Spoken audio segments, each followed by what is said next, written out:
Europe 1 Soir.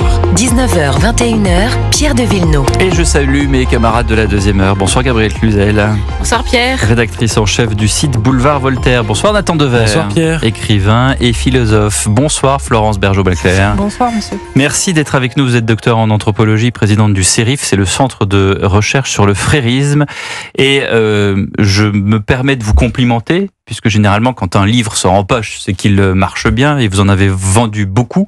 Et en même temps, ça veut dire que c'est tragique, parce que le frérisme est un fléau qui sévit dans beaucoup de pays, et notamment en Europe. Le frérisme et ses réseaux. L'enquête, avec une préface de Gilles Kepel, est désormais disponible en poche. Vous me disiez que ce livre avait extrêmement bien marché, qu'il s'est vendu à plusieurs dizaines de milliers d'exemplaires, qu'il a été traduit au Danemark, qu'il va l'être maintenant en Allemagne. Et bientôt en Suède. Et bientôt en Suède. Ça veut dire que ce fléau, encore une fois, je pense pas exagérer en utilisant ce mot-là, du frérisme, il sévit dans toute l'Europe, y compris au Danemark, où on dit souvent, regardez, au Danemark, l'immigration n'est pas un sujet. De toute façon, ils ont eu, au niveau de l'Union européenne, des dérogations qui leur ont permis d'avoir beaucoup moins d'immigration que d'autres pays. Comment est-ce que ce frérisme est dispatché, entre guillemets, même si c'est pas le bon terme, dans toute l'Europe? Alors peut-être faut en donner une définition. C'est ce que je me suis efforcée de faire dans cet ouvrage, qui pour la première fois donc aborde cette idéologie en Europe, c'est-à-dire dans des contextes sécularisés. Même si il y a, je dirais, des variations d'un pays à l'autre. Alors le frérisme est aussi présent aux États-Unis, pas seulement en Europe, dans toutes les sociétés, préférablement d'ailleurs développées, sécularisées, où il, disons, se développe, se déploie ces méthodes subversives. C'est-à-dire que c'est l'autre djihadisme, si vous voulez, mais ce n'est pas un djihadisme violent qui attaque, c'est un djihadisme subversif, c'est-à-dire qui utilise les forces de l'adversaire contre lui-même. Et donc, ça arrive par des canaux qui sont lesquels ?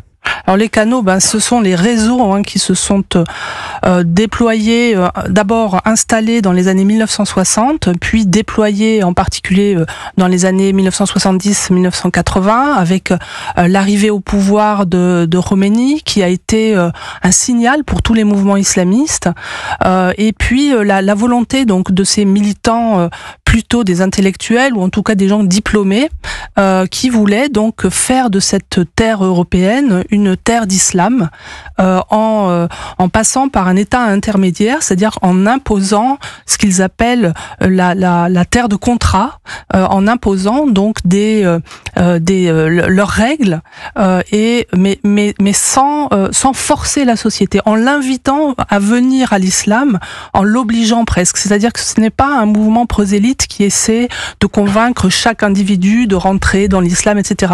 C'est plutôt un mouvement qui essaie de changer le contexte pour l'adapter au texte. Et aujourd'hui, vous diriez que c'est une réussite ou c'est plutôt un échec ? Alors, pour l'instant, ils ont assez bien réussi parce que justement, ils n'ont pas utilisé les méthodes violentes comme les djihadistes. Si vous voulez, lorsque vous avez des djihadistes qui veulent imposer la charia tout de suite, eh bien, ça provoque en fait une réaction de la société. Ils sont mis en prison, leurs comptes bancaires sont gelés, etc. La méthode qu'ils ont utilisée, c'est simplement une méthode qui passe par des transformations sectorielles, c'est-à-dire l'université, l'école, le service social, en fait tout ce qui est aide aux devoirs, c'est aussi le marché halal. C'est de façon à imposer en fait une norme. Donc les exemples, c'est effectivement le marché halal, c'est l'école à la maison, c'est pas forcément l'école à la maison. Pas forcément. Non. C'est justement changer l'esprit des institutions en leur inculquant un certain nombre de valeurs qui soient de la société inclusive, et en se servant bien sûr des mouvements de la gauche radicale qui sont des mouvements subversifs eux aussi, qui veulent démoraliser et épuiser une société, et puis après en se présentant comme la force structurante. Gabrielle Cluzel. Oui, la question que j'avais, c'est que j'ai l'impression que les frères musulmans sont un peu le Bismarck de plusieurs formes d'islam. J'avais lu, par exemple, on parle beaucoup de la Russie, qui avait des islams traditionnels qui, après la perestroïka, ont été pris en main par les frères musulmans, et ça réalise une unité qui n'existait peut-être pas avant. Est-ce que c'est une illusion de croire ça, ou est-ce que c'est une réalité? Non, c'est une réalité.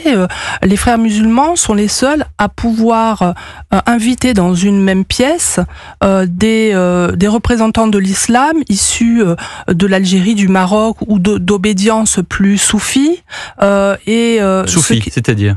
Par exemple, des soufistes, c'est-à-dire des gens qui ont une conception de la religion très éthérée, très spirituelle, qui mettent en avant la spiritualité. Donc seuls les frères musulmans sont capables de rassembler en fait toutes ces tendances. Et on a vu dernièrement, par exemple, le recteur de la mosquée de Paris aller chez les frères et être, je dirais, vanté, puisque c'est un peu leur façon de faire. Ils travaillent beaucoup par flatterie et ça, il n'y a que les frères qui font ça, et c'était aussi les seuls à pouvoir organiser un grand rassemblement qui se faisait, je crois qu'il reprend cette année au Bourget, où des dizaines de milliers de musulmans venaient donc se réunir, et vraiment on y trouvait de tout. Moi j'ai étudié ça pendant 30 ans, donc je connais un petit peu ces milieux. Il n'y a que les frères qui sont capables de cette performance. Et qu'est-ce que vous dites? Vous dites et personne ne dit rien, ou est-ce qu'il n'y a rien à dire? En fait, il fallait déjà comprendre comment il fonctionnait. Oui, et ça, c'est ce que vous faites c'est ce que j'ai essayé de faire. Dans l'enquête, dans votre livre. Et ça a abouti d'ailleurs dernièrement à ce que le directeur des renseignements territoriaux, Monsieur Chamoulot, s'exprime dans Le Monde en disant voilà, on a un problème très sérieux avec l'islamisme. Alors, en dehors du narcotrafic, les deux problèmes, l'islamisme et le narcotrafic, et qui définit l'islamisme, et en particulier le frérisme, comme un mouvement qui veut instaurer un califat. Ça, c'est totalement nouveau. Et je pense que c'est un livre comme ça qui a participé justement à essayer de pointer les vrais problèmes que pose ce mouvement. Nathan Dever. J'avais une question à vous poser. Vous avez décrit tout à l'heure le frérisme comme une méthode consistant à utiliser toutes les forces de notre société pour les retourner contre elles-mêmes et les transformer en faiblesse. Et en effet, on a vu beaucoup ces derniers temps des intégristes employer la langue, manier la langue de la démocratie. Parler des libertés individuelles, la liberté d'expression, la liberté de tel ou tel, voilà, pour si vous voulez affaiblir notre société. Selon vous, comment notre société doit-elle réagir à cette inversion où la liberté est invoquée par des intégristes dans le but de pouvoir à long terme créer une société qui la supprimerait? Florence Bergeau-Bleclerc. Déjà bien comprendre leur méthode, ce qu'ils veulent, donc l'instauration d'une société islamique, c'est-à-dire une société parfaitement moderne, mais qui serait donc régie par un cadre légal de la charia. Ensuite, ça, c'est l'objectif. Parce que nous sommes tous des mécréants, parce que on ne respecte pas le prophète, parce que. Non, parce qu'ils veulent ça. Ils veulent simplement, ils ne croient pas en la démocratie, ils veulent une théocratie. C'est leur droit, d'ailleurs, d'avoir ce projet-là. Mais la question que vous posez, c'est comment faire en sorte, comment les arrêter. Donc, ils ont cet objectif, et ils ont donc des tactiques pour y parvenir, qui est effectivement la subversion. Quand on comprend leur système, quand on comprend leur vocabulaire, quand on comprend leur habitus, à ce moment-là, je pense que les citoyens sont capables, et de les identifier, et de mettre le pied dans la porte, c'est-à-dire finalement de les empêcher d'arriver à leur objectif, notamment en culpabilisant, parce qu'il y a aussi une arme redoutable, c'est celle de la lutte contre la soi-disant islamophobie d'État, qui est une lubie absolue. Personne n'a jamais prouvé une chose pareille, et ça vise simplement à culpabiliser et à entraver en fait toute critique. J'avais une deuxième question, mais qui va un peu dans le même sens. Il y a eu quelqu'un qui a incarné ça, cette ambiguïté, qui était Tariq Ramadan. À la fois brillantissime, intellectuel, avec une rhétorique très efficace dans les plateaux, et avec ce double discours. Vous pourriez revenir sur le rôle qu'il a pu jouer à vos yeux dans ce projet? Tariq Ramadan, moi j'ai assisté à sa toute première conférence, c'était à Bordeaux en 1993, quelque chose comme ça. Et ce qui m'a frappé pour cette première conférence, c'est qu'il a immédiatement capté l'attention des plus jeunes, et des femmes. Et c'était le problème des frères musulmans quand ils sont arrivés, c'est qu'ils n'arrivaient pas, avec leur discipline, leur vocabulaire, leur culture politique, à capter l'attention des jeunes et des femmes. Et lui est arrivé avec un discours complètement nouveau par rapport aux frères, en disant, écoutez, surtout en s'adressant aux femmes et aux jeunes femmes, en leur disant, on vous oblige à mettre le voile, dites non. Parce que c'est votre frère et votre père qui vous obligent.